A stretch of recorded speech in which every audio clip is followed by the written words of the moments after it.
Yo, what's going on, guys? Welcome back to another episode of Georgia Sports Nation. We got some more Hawks and Braves content coming from you guys. We got myself here, and we got OG Tooth next to me. We got some Hawks talk from recapping this last week against a great win against the Bucks, and then, if to put it lightly, a not so great defeat against the Celtics. And as well, we'll be previewing the Raptors game for tomorrow. And towards the end of the show, a little bit of Atlanta Braves discussion as well on Dansby Swanson rejecting his qualifying offer, which was expected. And then Tyler Matzek re-signing for us, re-signing with us on a 2-year deal. Of course, he won't play next season with the Tommy John surgery. But nonetheless, we're going to be discussing those topics on the show tonight. How's it going, Truth? And what do you think about the this Hawks recent week of ups and downs? I mean, it's an 82-game season. You know, I mean, you got the highs of the highs, you got the lows of the lows. I mean, you went into Milwaukee, we had a good game plan. No, they didn't have Drew Holiday, and they still hadn't seen Middleton. We didn't stop Giannis. We slowed them up enough. The supporting cast didn't give them enough. We beat them. Came back a couple of nights later. The Celtics shorthanded. I don't know if we kind of went in a relaxed mode because they were shorthanded and you know, and didn't think that they are title contenders, and they you know they took us to the woodshed. But I'm cool with that. You know, it's a lot of fans. They were just, you know, this fake outrage be killing me, man. Like it's literally game 15 of an 82-game schedule. Okay, they took it to us. So what? That's gonna happen. I wouldn't be surprised if the first time we see them in Boston, we take it to them. I mean, they was hot. They shot 44% from beyond the arc, and they shot 55% for the whole game. They made their shots, but we didn't. Just that simple. So I mean, I'm unbothered by it. Right now, we still sitting third in the East. Yep. So and the two teams ahead of us are Milwaukee and Boston. So. The two teams we expected to be up at the top. So I mean, I'm okay. I'm unbothered by it. Hey, you know, we got Toronto tomorrow. They beat up, but that don't mean nothing in the NBA. Oh, hey, injury brings opportunity. Still got to go out there. Oh, I think I was able to call me on FaceTime. Oh, there we go. Okay, all right, we got you back now. Okay. But look, man, we got Toronto. We can't take them lightly. Okay, yeah. I mean, I definitely think for the Bucks game, the game where we won 121-106, as we see Blackberry coming in at the comments. Thanks for tuning in, Blackberry. Home team, yes sir, yes sir. We got for the Bucks, DeAndre Hunter really stepped it up that game, and it was so encouraging to see. Against the Bucks, he put on by far his best game of the season offensively, in my opinion, at least. 24 points, went 2 of 3 from beyond the arc, which was, in my opinion, the second most encouraging thing. The most encouraging thing that I saw from DeAndre Hunter in that one against the Bucks early in the week, 10 out of 10 from the free throw line. It's not often we see DeAndre Hunter get 10 attempts at the free throw line. And when he does, that opens up so many more things for the Hawks offense. And it really showed how DeAndre Hunter can, at some points, take over an offense. We gave him the ball at the top of the key and let him go to work. He took his mid-rangers, those patented 1 to 2 dribble pull-up mid-rangers. As we see here, he started doing this early in the game too. Yeah, that's the burden of being a point guard, though. As we see here, we give it to him at top of the key. 1, 2 dribble, pull up midi, bang. It's as simple as that for Dre's game. And if he's got that shot going and going to the basket, he's going to be dangerous and a great offensive weapon for the Hawks. And that's what we saw against the Bucks. Okay. Am I frozen?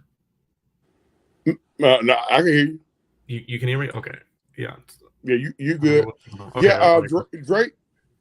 Look, man, I keep telling everybody, to me, Dre Hunter is the most skillful guy on the roster. I said skillful. I didn't say he was the best player. He's the most skillful guy on the roster. He's very fundamentally sound. He got a nice mid-range game, and he can step from beyond the arc. He's got a nice body. He can take people off the dribble. Sometimes he dribbles off his foot. That's something that can easily be fixed. He every night he's tasked with guarding the other team's best defender. Dre is a key cog with us. Now, Mikey, let's go ahead and address an elephant in the room. I mean, since we're here, let's go and address the elephant room. I don't know if you've seen. Oh yeah, I've seen it. I know what you're gonna say. At a certain point where there's smoke, there's fire. It's like the third year straight that it's been hot and heavy with John Collins trade rumors. Honestly, I don't want to see Collins leave, but I mean, the Hawks can't keep just saying, they just rumors. No, it's happening for the third year straight. Maybe it's media induced. I don't know. But like I say, man, where there's smoke, there's fire. We're gonna see how that plays itself out. If the team that's being mentioned is Phoenix, Jay Crowder and Cam Johnson is what's supposed to come back here. Yeah, so that was not necessarily a bad return for JC. No, it's not. No, honestly, it's not. But I guess we just gotta let that play itself out. It's been 3 years in a row now, like you said, and he hasn't really. It's really been It's been kind of rough to watch JC because right now with running the pick and roll, we're running it more with Clint Capella, and we're having success on the offense. Capella's been dominating these last few games, like besides the Celtics, which pretty much everybody didn't play well except for Trey. But Capella had 19 and 10 against the Bucks, and he defended Giannis really well. I got an interesting stat on Giannis that I saw yesterday, or the day after the game, that Giannis has a minus, I believe. Giannis has a minus 45 against us, and against the rest of the league, he's a plus 106. I believe that those are the correct numbers. So I mean that's. Let me just double check. So, yes, minus 45 and plus 104 against all the other opponents. So, Clint Capella, Onyeka Okongwu, John Collins as well in there too. They've done a good job defending Giannis. And Jalen Johnson as well. Jalen Johnson. Oh, Jalen Johnson. Yes, great point there. I mean, we played him 3 times all day. That's an average of plus of a negative 15 per game. I'll take that with Giannis. I'll take that. And the thing about it, the other night, on one of the other guys' show, they was like, well, it was fool's gold, us beating Milwaukee. I said, how's it feel fool's gold when we gave them their first loss of the season, which was here. Then we gave them their first home loss of the season, which is only their third loss in their building. People talk about injuries. Look here, injuries happen in all sports. Next man up. Where they not at full strength, well, neither are we. We still waiting on Bogey. Bogey's a key part of our bench unit, and he can start as well. So, hey, that's a good thing that we was able to slow down.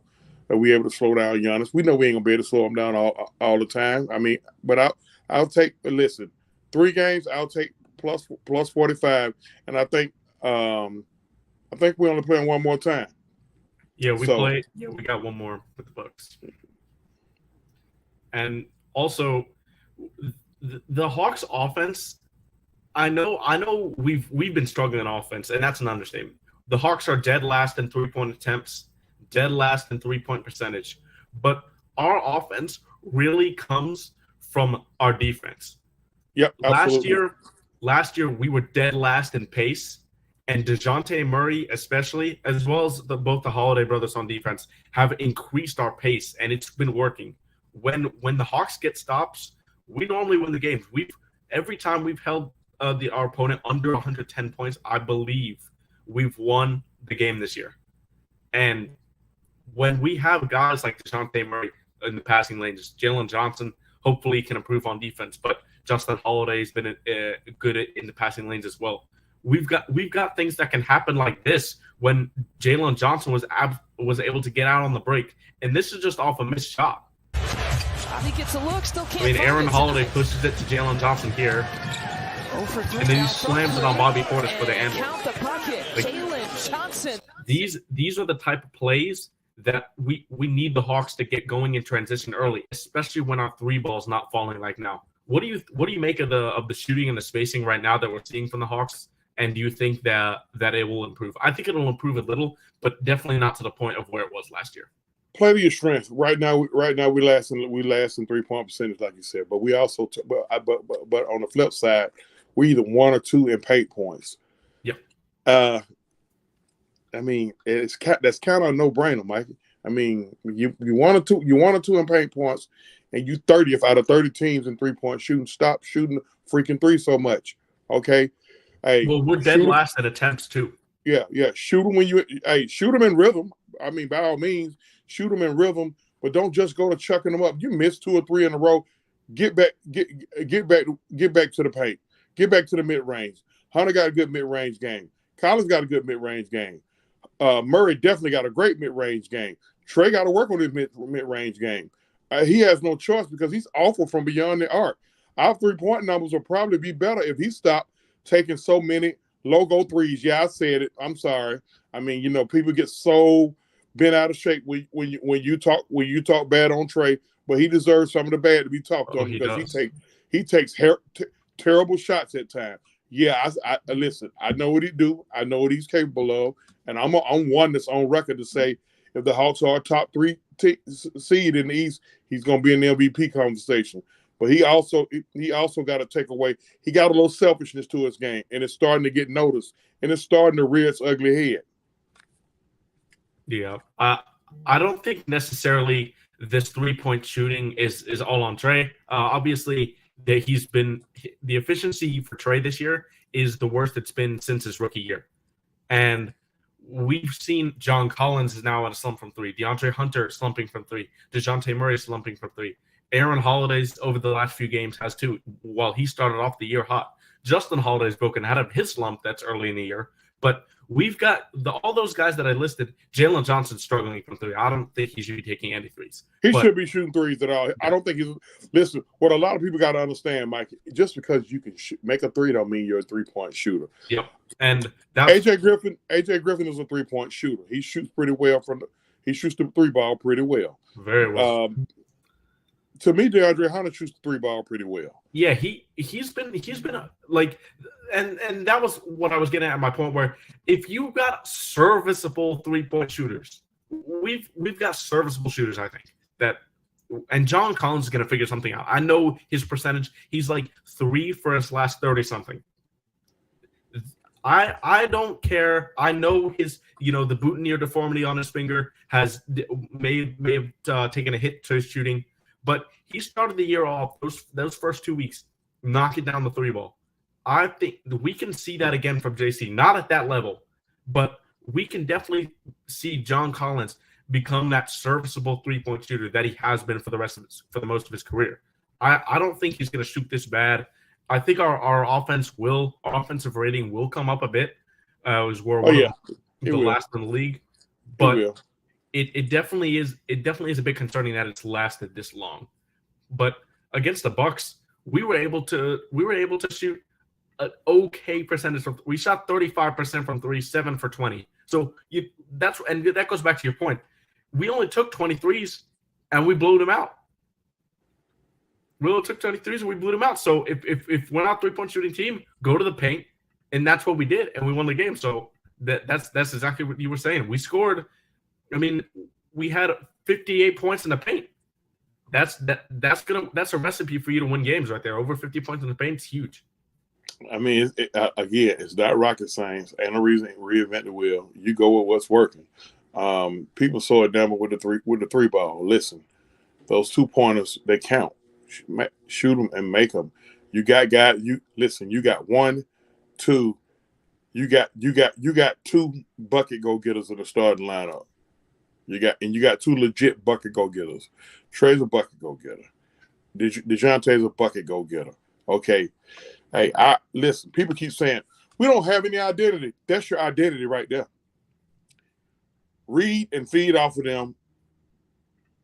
Let's amp up the defense. This Hawks is a dangerous team, but we let Boston slow us down Wednesday night. Let's just call it for what it is. Oh yeah, because we got to play a little faster. I get it, when the playoffs start and down the stretch, the court cuts in half. But just because the court cuts in half don't mean you still can't play fast.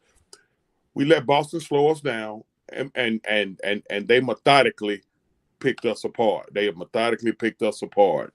They were shooting them threes, and you had no-name guys. I said no-name guys. It's just guys that you're not too familiar with. That was hitting shots. I think, Mikey. The one dagger in that game. Milwaukee jumped out to a big lead. The Hawks kind of seized the momentum just a little bit going in the half. You got it down to 6. 3 seconds left. Aaron Holiday loses Pritchard. Pritchard comes up, takes 2 or 3 dribbles, shoots a buzzer 3. We down 9. They got the momentum going back into halftime. I don't think we ever recovered from that. Well, that's interesting that you brought that up because that's what I was thinking at halftime, right? And that's what I wrote on my recap of the game. But interestingly, the Hawks actually brought the lead down to 4 points in the third quarter. And I was like, okay, the fight in this team right now is ridiculous. Like, we're not hitting anything from 3. They're raining down threes on us. Hey, we're in this game still. And we got to 4 points, and it was almost like the Hawks just said, okay, we don't need to try as hard. This is a game now. We know we're going to be in this game till the end, so we can relax a little bit. And then the lead ballooned to like 17, 18, and on a 9-0 run for the Celtics after we got up to 4 points. So it was almost like we were on the doorstep of getting there, and then we just decided not to. Like Mike, we was talking about this on the other show the other night. Like, damn, like every time we got right there, they hit that dagger 3, man. Hauser, Grant Williams, Hauser and Williams got on my freaking nerves. Tatum and Brown, we kind of pretty much held them. Oh, DeAndre Hunter just absolutely had Jason Tatum in jail. I mean, Jason Tatum couldn't do it. He got 19 points, 8 assists, 7 rebounds, good counting stats, but 6 of 19 from the field. I mean, Dre played excellent defense, and we kind of wasted that game right there because we couldn't find the 3-point shooters. The Celtics shot 21 for 46 on threes. That's 45%. Hauser was 5 for 6. Grant Williams was 4 for 7. And Peyton Pritchard was 4 for 6. Hell, even Luke Cornett dropped 15 points on us in 25 minutes and went perfect from the field. The role players on the road were crazy. I mean, he caught like 4 alley-oops in the lane, and he dunked them backwards. I'm like, who the hell is this dude? Yeah, Luke Cornett, yep. Hey, that's a team with championship pedigree. As you see, it does not matter who the coach is. They go out there, they go out there and they play the game the right way. And that's why I try to tell a lot of people in this Hawks fan base, they get so bent out of shape. Every time we lose a game, 80% of the fan base is gonna blame Nate McMillan. I'm like, dude. Yep. Oh, I can't stand it. Like, I'm like, dude, like, what do you got to do with missing wide open jumpers? What do you got to do with that? Yeah, so you want Nate to put on his warm up suit, go to the bench, say I'm going in, and then shoot a 3? Like, it's crazy. And Nate McMillan, he's not in the upper echelon of coaches in the NBA. I think we know that, but he's not the problem of this team, and this team is not in a problem. We're not playing well and to our potential. We're playing worse than our potential and worse than we expected, and we're still third in the East and less than three games out of first place. We're sitting pretty right now, and Trae Young isn't even playing like Trae Young. We're only going to get better. And like Southside says here, we're going to wait until Bogey comes back. When he starts knocking down the 3 ball, hopefully that'll be an energy boost for the entire squad, and the entire squad will finally break out of that shooting slump. I know John Collins, Trae Young, DeAndre Hunter, Aaron Holiday, DeJounte Murray hasn't been shooting the three ball well these past few games after a hot start to the season. I know these guys will start shooting the three ball better than they are now and get back to their averages, which is what we need them to be. Yeah, great point, Southside. The Celtics are the hottest team in the NBA right now. No shame in losing to no shame in losing to them. That is 100% correct. They've definitely been with us. That was their 8th win in a row, and we really can't wait to see Bogey come back. As we see here, we have Bogey rehab. And we've seen these videos before, Bogey has been doing some running, has been doing some shooting. Hopefully he can progress. Hopefully he can really progress to some 5-on-5 work, because that's what we really want to. That's what we really want to see from Bogey at the middle of December is my guess when he's going to return, and when he does return, it's going to be interesting to see what happens with the rotation. Nate McMillan is good. He's going to have a good problem on his hands because Aaron Holiday's, for the most part, he struggled the past few games, but Aaron Holiday has definitely been a good spot for us, and he's probably going to have to take minutes taken away. Bogey's probably going to take his minutes. I don't see Justin Holiday getting back in the rotation, and that was one thing that back in this Bucks game, that credit to Nate McMillan for making that change. He made that rotation change. He didn't play Justin Holiday at all, and he brought in AJ Griffin in the first quarter after we saw him in the Philly game really come off the bench in the fourth quarter and provide a spark. And while AJ Griffin didn't necessarily have like the biggest output of the game against the Bucks, he played solid. I mean, he had in 17 minutes, he had 7 points, 2 rebounds, 1 assist, 1 of 2 from 3. So not the biggest game of his life or whatever like that, but he was solid. And he didn't look like there were moments where, there's a guy who the lights are too bright for him. Now, he looked good. And yeah, it's a lot of Hawks basketball left. They're going to be fine. And we're more than fine, actually, in my opinion. I know on Twitter, the discourse right now is that, we're going to trade JC. Our three-point shooting's terrible. We're last in the league in shooting. We take so many mid-rangers. It's not good.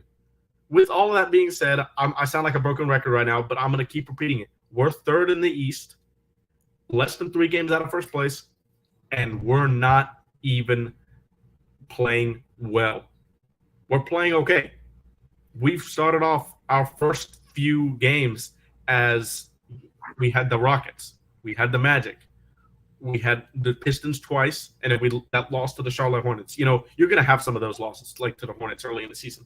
But the fact that we're able to start like this was definitely a blessing in disguise, because we're able to stay in contention for a top seed and still trying to find a way to get better. And Eric Mack, with the point that are we really trading JC? I think as what OG Truth said earlier, before we lost him to some technical difficulties, I think, unfortunately, we've seen this for 3 years in a row now. John Collins has been in trade rumors for the last 3 years, and when he said where there's smoke, there's fire, that tends to be the case. But it seems like he hasn't been traded. So we're going to see how this goes. The name Jay Crowder's been mentioned, like you said, Cam Johnson. So we'll see how this goes. But I agree, Dominique. I hope we don't trade JC. If we do trade JC, it's got to be for some two legit shooters, like I said before, like Cam Johnson and Jay Crowder. And they could provide energy on the defensive end as well. As Truth, you back with us? Can you hear me? Yeah, man. I'm sorry about that. You're all good. And I want to add, since I just jumped in a little bit, but I just want to, the John Collins trade rumors. I feel right now is, I don't think we're going to see anything happening at this moment. Yeah, it'll be later in the deadline, I think. Later on in the year, if we even consider it. But I feel like if they wanted to get rid of him before, they would have got rid of him already. That's how I feel. But I'm thinking this is his last shot, though. I'm not gonna lie about that. This is his find a way to prove himself, because I feel like he does kind of let down in the playoffs, when it means the most. But we did bring in somebody, and I feel like they're still, especially with Trae Young, he's still working on himself defensively, honestly, So I feel we're gonna keep hearing it until they sick of hearing it. But I don't think we're gonna see any moves about trading for, John Collins anytime soon right now, especially when we got Bogey starting to get himself together and he come on back, put some little help on this team. Then we'll see what's happening. Right now, like you said, Mikey, we're third right now. Yep. And that says a lot for a team that, we didn't know, because it's like past few years and everything. Go ahead, Truth. Maggie and Mike, what you want to guard against now? Because if I'm John Collins, I'm like, every year, hey man, I want out. I'm sick of this. Mm-hmm. And honestly, third straight year, we can't get mad if he go that route.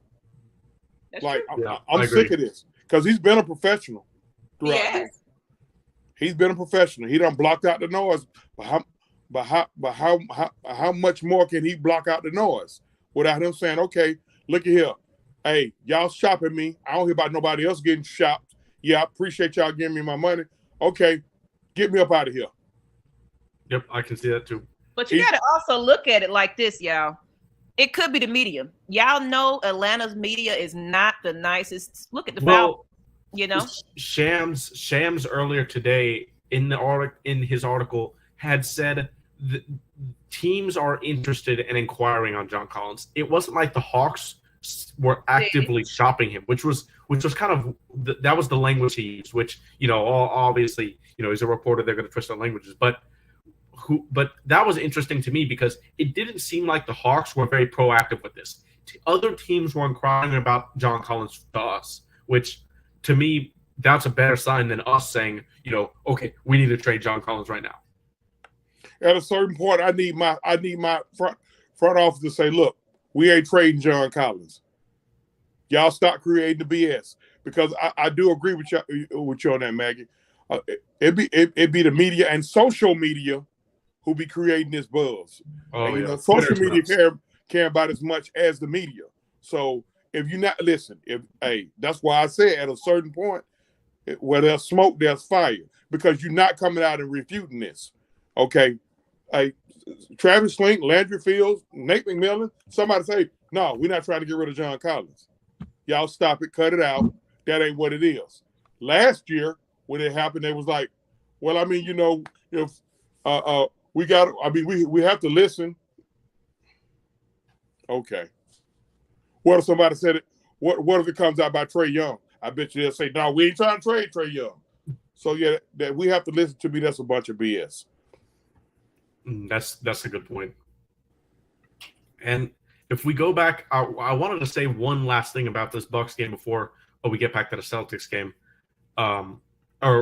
As we see from Dominique here, JC does a lot more than just shooting and to be consistent when he gets the shots. Yeah, and when he's knocking down that three ball, he's definitely an asset to this team, especially his help side defense this year. And that was one thing I was going to get into with the Bucks against the Bucks. John Collins has significantly improved his help side defense this year.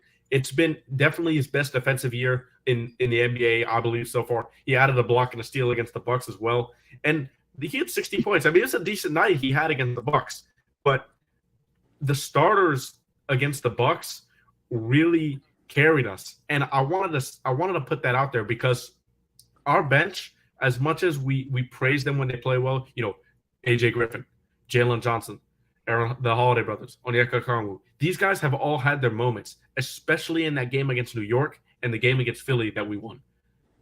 These guys have had their moments, but you can't count on that all the time. No, you can't. And the starters answered the bell against the Bucks, which was great to see. I want to piggyback on something Blackberry said last week. I think it was Blackberry that said it. With DeJounte Murray here and the emergence of DeAndre Hunter, John Collins ain't got to worry about being the second or even the third option. I like that. Okay. And see, I mean, I just hope I just hope he don't get frustrated and discouraged and say I want out. I mean, and because if he comes out and he bows his neck and say I want out, watch how many teams be saying, okay, we're gonna put it together a package. You know he's from West Palm, and I'm pretty sure the Heat would love him down there. Oh, they would. They've been one of the teams in the past few years. Yeah, so we're gonna see how that play out. And then we'll go on to the Celtics game more after this. But what do you think about a trade with Phoenix for Crowder? In my opinion, we need both Cam Johnson and Jay Crowder for John Collins. But I don't think they would do that. Cam Johnson actually is injured for the next 6 to 8 weeks with an MCL. So that's iffy for me. We would need a first if it's just Jay Crowder. If it's just Jay Crowder, a first and Jay Crowder, possibly. But even then, we're going to lose so much on rebounding and so much on help side defense that isn't even worth it. I don't think so. I always say this. At this, where this team is right now, if it ain't a move to cut down the nets in June, I can honestly say going to cut the nets down. No. I can't honestly say just bringing in Jay Crowder and it's just Jay Crowder and Cam Johnson, who we won't see for, 2 months? No. Because what if he comes back and he aggravates or re-injures whatever's wrong with him? No. I get the upside of that trade, but I'm about like you. Y'all going to give me some. Y'all going to give me some. Y'all going to take on an expiring contract. Yep. Or give me a second round pick that maybe we can draft a guy and stash him in the G League. Y'all going to give me something. So I mean, we the Hawks don't have to be in desperate mode right now. They got a pretty good team right now. You know, they got a good mixture of youngsters and veterans, but a lot of people hadn't played together before, and they just it's game 15. Exactly. It's game 15. People push the panic button so freaking quick. Like, bro, it's game 15. Chill. I mean, I honestly think we're going to be okay. All right. Listen, and yes, we're going to lose games. And we're going to lose. And when we lose games, stop trying to fire the coach because they're not going to fire him. They just gave him a 4-year deal. They're not going to fire Nate McMillan unless the team just go completely south. So you sitting up there, you're getting yourself worked up for nothing. Okay. Exactly. So I mean, listen, I'm not too bothered about what's going on. I just don't want JC to get frustrated and say, "F it, get me up out of here." And I don't think he's going to do that. That's just like not who John Collins is. His personality. He's always given 100% on the court. You've seen him in huddles. He's that like vocal leader guy. So I don't think he's going to do that. And as Blackberry mentions here, yeah, JC will be much more important than Pups in terms of defense as well when the game slows down. So, which we plan on making. The Hawks, making the play in this year for the Hawks would be a disappointment. We plan on making the playoffs, top 6 seed, easy, for 4 or 5. So hopefully we don't trade JC. And if we do, it better be for like a shooter and a first-round pick. But we got to have a power forward back because we cannot play DeAndre Hunter at the 4. We cannot start Justin Holiday or Jalen Johnson and play him at the 4. We need a power forward, starting caliber power forward back if we trade JC, which I don't know how we get that unless it's Jay Crowder. So I don't see us trading JC, and I hope we don't. But I know that it's 3 years in a row, so I'm just getting less and less encouraged each time out. But if we go back to the Celtics game during the week, we shot 7 of 32 from 3 for 21.9%. And if we go back to the box score for the Bucks, we made 7 threes, but we only took 20 of them. So that's 12 more missed shots. Yep. Those are 12 shots. Let's say those 12, we take those same 12 shots and shoot 2s. And let's just hypothetically say we go 50%. That's an extra 12 points. That could make the game totally different. That could make the game. Yeah, we lost by 25, but that could make the game totally different. I think they kind of pushed the quit button somewhere early through the fourth quarter. But you got those extra 12 points, you probably won't push the quit button. Hey, right now, go with who you are. Right now, we know, like I said, we're first or second, maybe third in point paints. Yeah. 30 from beyond the arc. Cut down on. Listen, I cut that 20 down to 15. Let's chill with the threes. Hey, let's get in the lane. Let's throw them lobs. They want to defend that. Let's stop and shoot the mid range. I get so irritated. A couple of games ago, DeAndre Hunter caught a ball. He did a catch and shoot. And instead of him actually catching and shooting, he tried to step back behind the three over the corner, and he stepped out of bounds. Man, boy, that burns my biscuits. I want to say something else, but Maggiet gave me a last chance agreement. If I mess up one more time, I'm out. So, but I'm so sick of I'm so sick of seeing that. I'm so sick of seeing guys not putting the ball on the floor and traveling because you're so worried about the three. The traveling this year, the refs are calling it. But credit to the refs, they're finally calling the travels. But we've seen how there's so many travels called. Imagine how many travels have not been called the past few years when they just neglected to call it altogether. Like those multiple jab steps, they've been trying to call it almost every time. Like it's insane. It's fun. It's funny they start calling them when everybody started doing what James Harden was doing. Okay. Yep. Yeah. You know, he got away with it for 5 to 6 years, and so now everybody want to piggyback on what he's doing. So now it's time to start calling him traveling. It's just like they tried to pick on Trey. You know, Trey beats his man up the court. He stops the dribble. The guy runs up his back. Now they don't want to call that no more. Well, okay. Is it Trey's fault that the man can't stay with him, and the man don't know his situational awareness? I don't know, man. Look, I'm beefing with all of the NFL officials and the NBA officials right now. I'm telling you, I don't like none of them. I cut the brake line on all the calls. Yeah, and I agree, Blackberry. I mean, 8 straight wins for the Celtics. They're gonna play again, and we're gonna see them again. I think we see them 4 times this year.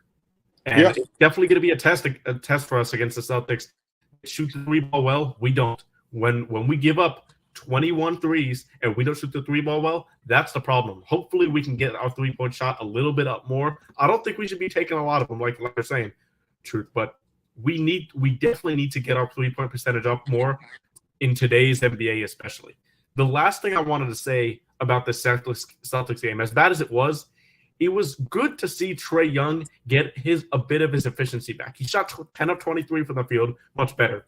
2 for 7 from 3 is what we're saying about, you know, he's taking so many threes off the dribble, step back threes. They're not going in. Stop taking those. But take the threes in rhythm, and that percentage will come up. The points will come up. He had 27, 9, and 5, more like a Trae Young game. Got to the line 6 times as well. So hopefully Trae Young can continue that momentum against the Raptors tomorrow. Did you have any last remarks for the Celtics game before we move on to the Raptors game to preview it tomorrow? Yeah, burn the tape. That was a bad game. Matter of fact, I'm getting queasy at the stomach talking about it. Burn the tape. It was a bad game. On to the Raptors.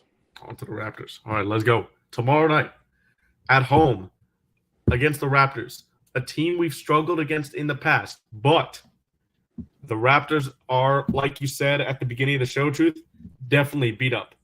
Fred VanVleet, I think OG Anunoby is going to be the only starter, I think, that is available for that team. That don't mean nothing, though, man. But they're playing against professionals. Nick Nurse is a good coach. You got guys over there with championship pedigree. Go out, play your game. Forget them. Hey, look, man. We're going to play the jersey. Don't play the guys in the jerseys. Play the jersey. You know what Toronto bring. They bring a lot of length. They hard nosed. They're gonna get after it on defense, no matter who's out there.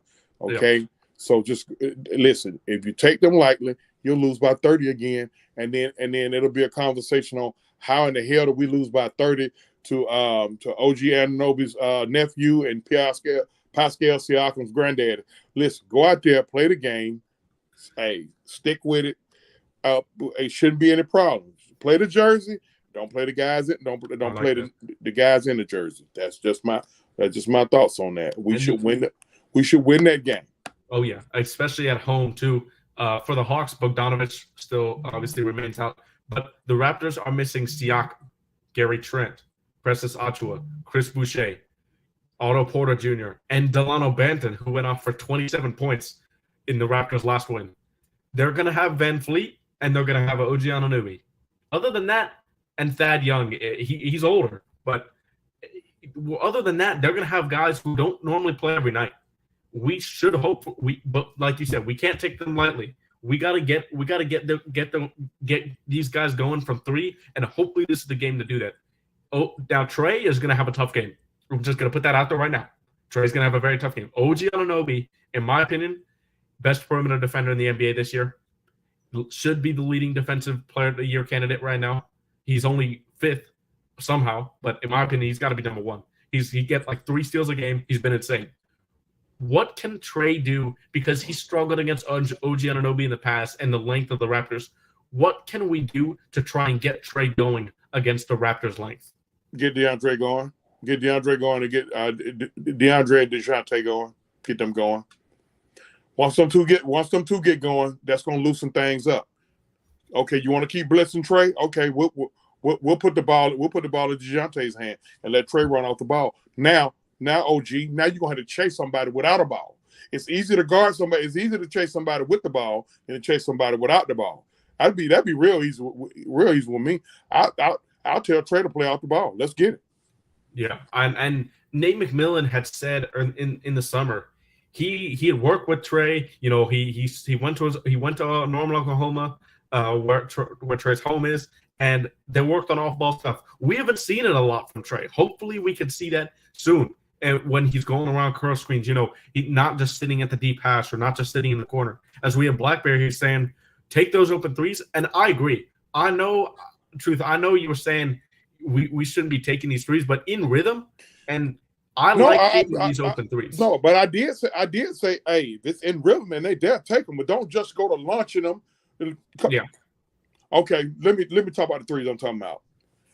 Trey dribble the ball up the court. He take that logo three because that's what the Migos. I'm sorry, didn't mean to mention them, but that's what the guys in Gucci Row want to see. No, bro, it don't work like that. Okay, the guys in Gucci Row ain't who pay your salary. That's true.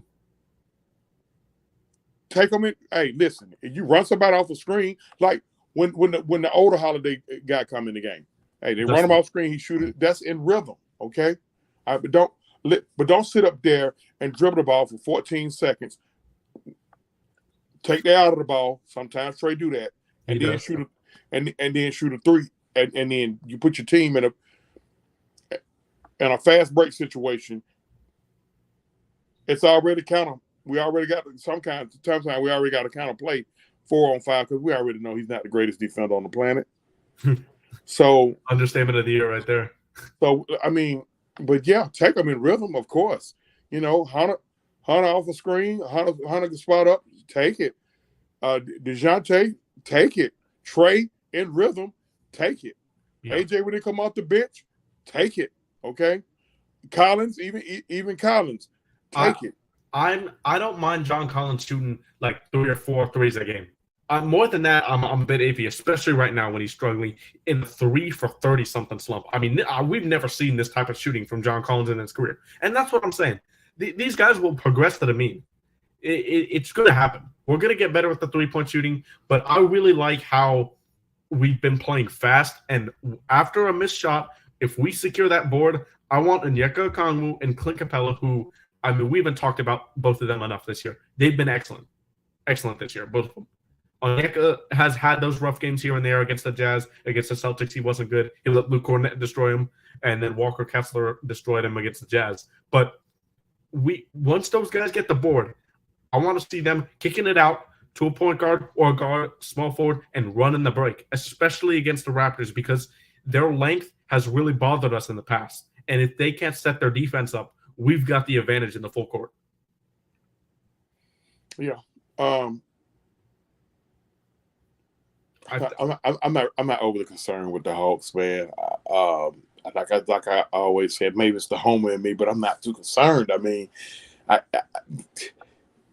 even if it was game 30, I'm not too concerned. Now you get around close to the All-Star break, and we still kind of treading water, and we still can't trying to find ourselves.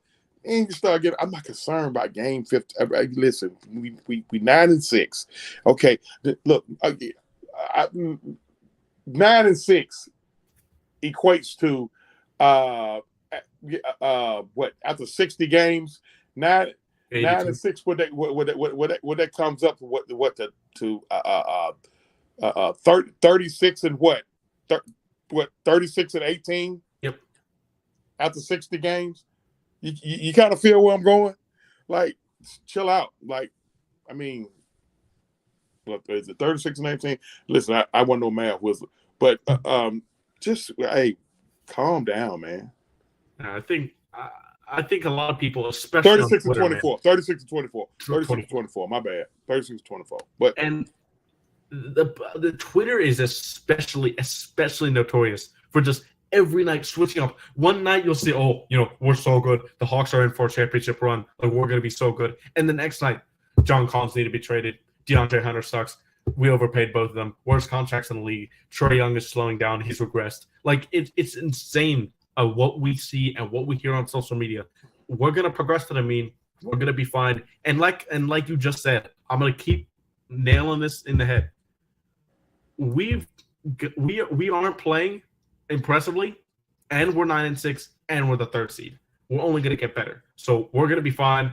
And around the holiday season is when mid-December, when the holidays come around, that'll be when I think, okay, this team is this offense, this team is this defense. We can see what we're up to and what we need to be looking for early in the trade deadline season. That's when I'm going to make my assessment. Hawks fans need to relax. Here's why. Okay. Here, you want to know why we're 30th and 3 points? Lou Williams probably retired. Danilo Gallinari is at the end of the Celtics bench. Kevin Huerter's in Sacramento. That was a major part of your 3-point shooting last year. And Bogey's hurt. So we're gonna be good. But we burst the second in paint points, or points in the paint. And hey man, and we 9-6. 60% of our points come from the mid-range area as well against the Bucks. Up until the Bucks game, I don't know about the Celtics game if that changed the numbers, but up until the beginning of the Bucks game, 60% of our points were coming from the mid-range area. As we saw Trae, DeJounte, and DeAndre, who really. What was the final score in the what was the final score in the Celtics game? The final score of the Celtics game, 126-121. Or 101, 126-101. Okay. All right. So we got 80 points. We got 80 points either from the free throw line or from two. Okay. We made 7 threes. We got 21 points from three. Yeah. Okay. That's still not bad. It's just that we kept taking those threes. We didn't stop at 20. We shot up to 32. That's a great point. Great point. So we'll be good, and I think we can definitely edge out this win against the Raptors. We should win against the Raptors tomorrow, especially with the guys they're missing. We got to come out and put them down early so that the home crowd can get in it. We get Trae going early because he's really he's our engine. What Trae goes, this team goes. And play the jersey. Just play the jersey. Play the jersey. Don't worry about who in the jersey. Just play the jersey. Go out there. You give the same effort to everybody. All right. Stay engaged with your man. Run your offense. Take care of the basketball. Let your defense create your offense. We should beat those guys by 20 or better, just like they beat us by 20 or better up there last early part of this month. I'm not concerned. Exactly. And with that, within the last segment here, we're going to talk a little bit about the Atlanta Braves here. And today we just saw the Braves have re-signed Tyler Matzik on a 2-year deal worth, in the first year, $3.5 million, and the second year for a team option worth $5.5 million. Obviously, Matzik unfortunately missed the postseason and went down at the end of the season had to get Tommy John surgery, so he's going to miss probably all of next season. So hopefully we can have Tyler Matzik from last year come back in 2 years and we see him like that. What do you think this deal means for Atlanta, and do you think we need to get another left-handed reliever? Because in my opinion, we're desperate for another lefty reliever. We've got 2 right-handed relievers that we picked up so far in Dennis Santana and Nick Anderson, but we need a lefty, in my opinion. Yeah, I mean, because you're right now, the only guy you got down there banging is Mensa. I don't trust the other lefty that we had coming out the bullpen. What's that guy name? Like he was just throwing to. I mean, he was just sitting it on the tee too much for the guy's name. Lefty Dylan something. Dylan. Well, okay, yeah. No, Dylan Lee. Here's the thing about Dylan Lee. He started off really well. He had the middle patch where Snicker was using him so many times. He was using him so much, and his stuff looked flat. Then he came back in the end of the year and went on the run of like having a sub-2 ERA, which we saw in the beginning of the season. So his season was a bunch of up and downs. But yeah, during that middle of the season when everybody remembers him for, yeah, he was definitely struggling. I hate to say this. A lot of people used to bag on Will Smith, but it kind of showed us not having him. Even though he had his struggles, the World Series year, he kind of put it together, and he kind of became steady. In the postseason, he kind of became steady. All right. I don't have a problem with our righties. I mean, you got to bring Jansen back. I mean, yeah, he led the league in blown saves, but he also led the league in saves. And the reason why he led the league in blown saves, in my opinion, is because of his usage. Just like you mentioned about Lee, Schnitt used the hell out of Kenley. I mean, so they brought in another reliever. Do we still have? We still got Iglesias, right? Iglesias is on this team for at least three more years. He's probably going to be the guy. He's probably the de facto closer. But look, I'm not worried about it from the right side. We got to go out there. Listen. I'll make a major play.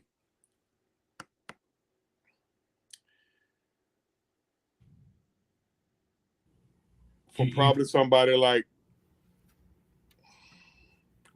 You think a big lefty reliever we did? I see what the Yankees want for Lucas Luetge. Who? The big dog. Aroldis Chapman? I see what the Yankees want for him. Ooh. Yeah. Hey, listen, man. In the postseason, boy, them big. Hey, you see that? You saw this past postseason? The big lefty bats came through on a lot of teams. They did. Bryce Harper. I don't care about having a closer back. Listen, I wouldn't mind that closer back committee. Iglesias, Chapman, and Jansen. I wouldn't mind that. And then I don't think that's realistic though. I do think we should bring Kenley back, but there's definitely a possibility where we don't, because Raisel Iglesias was elite for us. He's an elite closer. He wasn't good with the Angels, but before that, in Cincinnati, he was insane. So I think he's going to close games for us. I mean, that's cool. I mean, but you can't just say bye, Kenley. I mean, because, the man saved 45 games. And he didn't, and quite frankly, he didn't get what he did say. What he saved the game we beat Philly, right? Yep. He didn't get another shot. Kenley was lights out down the stretch. A lot of people don't. Oh, he was. He was lights out. Once he got over whatever yips he had, he was lights out. Tyler once had the yips. Luke Jackson should be back this year. Yeah, I can't wait for Luke Jackson to be back. Hopefully, especially how he proved everybody wrong in that year before the World Series. In that World Series year. Hopefully we see him do well. Okay, go on and address the elephant in the room. Let's go. There's another elephant in the room with the Braves. Go on and address it. All right, let's do it. The elephant in the room right here. This man here, Dansby Swanson, the shortstop of the Atlanta Braves, our team leader, our locker room leader, is now a free agent officially after he rejected a qualifying offer of $19.5 million. And there was no way he was going to take that money. Let's be real. Let's cut to the chase. There was no way he was going to take that money. He's going to make more money than that in free agency, around the $20-25 million range. But we're seeing guys slowly get signed. We're seeing a lot of pitchers get signed right now. We saw Anthony Rizzo get signed by the Yankees again for big money. Do you think the Braves will overpay to bring Dansby Swanson back? No, and I'm gonna tell you why. It's not that he don't deserve it, but they didn't overpay Riley. They didn't. They didn't overpay Riley. They didn't overpay Harris. They didn't overpay Strider. They didn't listen, Double-A has really been finagling. And it's not even. You would think it's a salary cap the way he's been finagling that. People look at Austin Riley's contract like that's the biggest contract in Braves history. But you know what? It equates to $21 million. They're not going to pay because he got 10 years, 210 million. They're not going to pay Dansby more than 21 million if they didn't give it to Riley. Okay, Olsen getting what he getting. Okay, we get it. Okay, and quite frankly, he earned it. A lot of people mad because he didn't have Freddie Freeman's average. But look, 30 homers, 100 RBIs. 35 and 100 in the 4-hole. He did his job. Yep. Period. 35 and 100 in the 4-hole. He did his job. Okay, did he strike out a lot? Yeah, most power hitters do. But 30. And guess what? He was one of 2.5 hitters. Almost said 2.5. I give it. I say 3. Acuna hit the ball. He just had a terrible game 4 in Philly. Yeah. But outside Acuna and Travis d'Arnaud, that was the only other guy to hit the ball against Philly. Yep. Against Philly. Everybody else laid an egg. Everybody else. And so, people getting on Dansby Swanson for just him laying an egg. Everybody was doing Everybody else laid an egg. Riley sucked. Thick. Michael Harris, we love him to death. He sucked. Ozuna sucked. Contreras sucked. Look, everybody sucked except for at the plate, except for Ronald, Matt Olson, and Travis d'Arnaud. That's it. Look, man. Double-A had a decision to make. He had a decision to make. Either I go out and do what I did in the World Series year and go all in and go out here and get about 2 or 3 veteran bats, or I don't take care of these guys for the future. Okay. He did that in 2021. In 2021, he went all in. He brought in Rosario, brought back Duvall, brought in Jock Peterson, brought in Soler, and everybody paid dividends. Yep. This year he chose to stay with Duvall and he got hurt in May. And Rosario. Both of them got hurt. Rosario had a terrible year. Oh God, it was disturbing. And I ain't mad at Double-A. Those are the 2 that he chose. That's cool. Yep. And Soler was hurt all year. Soler was hurt too. Soler was hurt all year this year for Miami. Pretty much, he barely played. Oh, okay. Well, hey, I'll never be mad at him. I'll never be mad. Bro will always be all right with me. The way he went on them damn train tracks in Game 6, he gonna always be all right with me. But no, Double-A. I support what Double-A did. He secured the future. Okay, now next year, now the future's secured. He ain't got to worry about Acuna, Albies, Riley, Olsen, Harris, Contreras, Strider. Did they take care of Kyle Wright? If they didn't, I'm pretty sure they will. Yeah, they will. We still waiting. Max down the line. Got to take care of Max. There's another elephant in the room as a possible free agent signing. There's another elephant in the room. Got to call it. Got to call it out. As a right-handed starter, got to call it out. He grew up a Braves fan, and that kind of leaked that he wants to play for the Braves. No, we don't need to get the ground. He sucked in the playoffs. Boy, I don't care. Listen, if somebody like that said they want to play here, they can get them. You go get them. I mean, if we have DeGrom on this team, it'd be amazing. How long we been waiting on Soroka? How long we been waiting on? I think he's a free agent. Huh? I think Soroka's gone. I think he's a free agent. Okay. He's gone. How long we got to wait on Enoa? Ian Tommy Anderson. John. Ian Anderson. Yeah, I think it's gonna be. I think Ian's gonna be okay. I really do. Okay. I have some faith in Ian. He got to get that. He got to get the walks down. But if he does, I think we can do it. And we got some DeGrom fans here for sure. Yeah, Jacob DeGrom, in my opinion, before Sandy Alcantara is otherworldly. The man said he wants to play for the Braves. The New York folks mad about it. Best pitcher in baseball. Jacob DeGrom. What? Second best pitcher in baseball now. No, we don't need to get DeGrom. He sucked in the play. Okay, what? But okay, boy, go get him. So, what do you think about Dansby? Do you think he resigns? And what for? I think we can get him at right about 22. Here's what the Braves got in their favor. Dansby don't want to leave home. Now, the business side of it may cause him to leave. Yeah. But Dansby don't want to leave home. He don't want to leave home. I think max I'm giving Dansby is 25, 26 maybe. Max.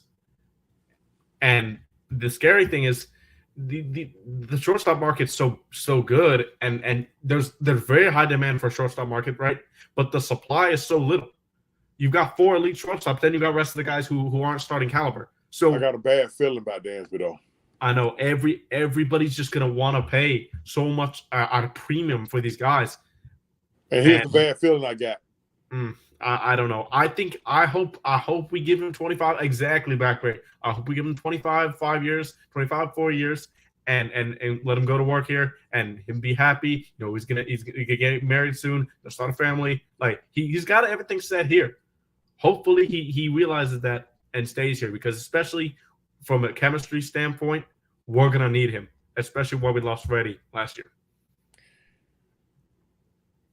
Do Trey Turner? Do you think Trey Turner resigns in LA? I don't think Trey Turner resigns in LA. They've got the money to do it, but that's where Dansby gonna wind up if we don't sign him. That would be. I mean, because he wants to play with Freddie. They got the same agent, bro. Well, allegedly Freddie fried that agent, but he did. Okay. Trey gonna probably get 28 to 30. Oh yeah, maybe more. I Trey and I just read today they said it Vaughn Grissom to Ron Washington boot camp. Yep. This is some events right here leading up. Not looking good. Yeah, they sending him to Ron Washington boot camp. So we'll see how it goes, but I really do want Dansby back in the Braves uniform. 100%. Yeah, of course I do too. I do too. You don't want to bust up the chemistry too much. Listen, I get it. You can't keep everybody, especially when you have that abundance of talent that's come through our form.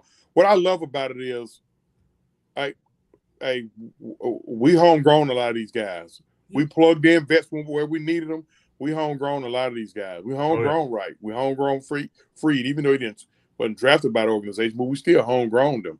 We homegrown Acuna, Ozzy, Albies, Harris, Strider. We homegrown because Riley. We homegrown all these guys. Barris.